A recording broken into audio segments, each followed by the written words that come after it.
এত লোকের মেয়ে বিষ খেয়ে গলায় দড়ি দিয়ে মরছে, আর এই লিঙ্গর কপালে একটা মেয়ে জোটে না। আইডিয়া, লোকের বিয়ে করা বউকে চুরি করে এনে সংসার করবো, মুখ ঢাকিয়ে ছদ্মবেশে যেতে হবে। ও বউ, তুমি আমাকে একবার বাবা বলে ডাকো না। কেন? আজ এত বছর হয়ে গেল, আমাদের একটা বাচ্চা হলো না। তা না যদি হয় আমি কি করব? তাহলে তুমি আমাকে বাবা বলে ডাকো।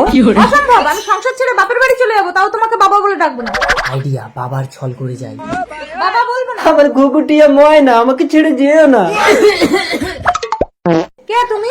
আমি তোর বাবা, তোর মায়ের খুব শরীর খারাপ, তাই তোকে নিতে এলাম রে মা।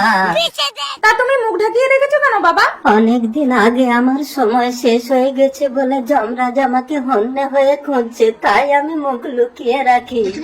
বাবা তুমি দাঁড়াও, আমি রেডি হয়ে আসছি। তাড়াতাড়ি আয় মা। ময়না, তা বলি শ্বশুর মশাই, জমার জামাই তো সমান।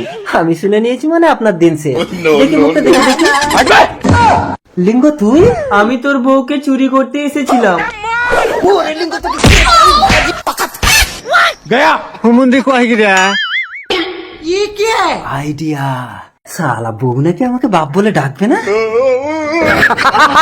চলো বাবা, আমি রেডি। रुको जरा। কি বাবা, তোমার জামাই কোথায় গেল? কি হলো বাবা, কথা বলছো না কেন? বাবা, বাবা, আরো জোরে জোরে ডাক মা। বাবা, বাবা। উহ, বাবা ডাক শুনে আমার বুকটা ভরে গেল বউ। পোড়া মুখো মিনছে।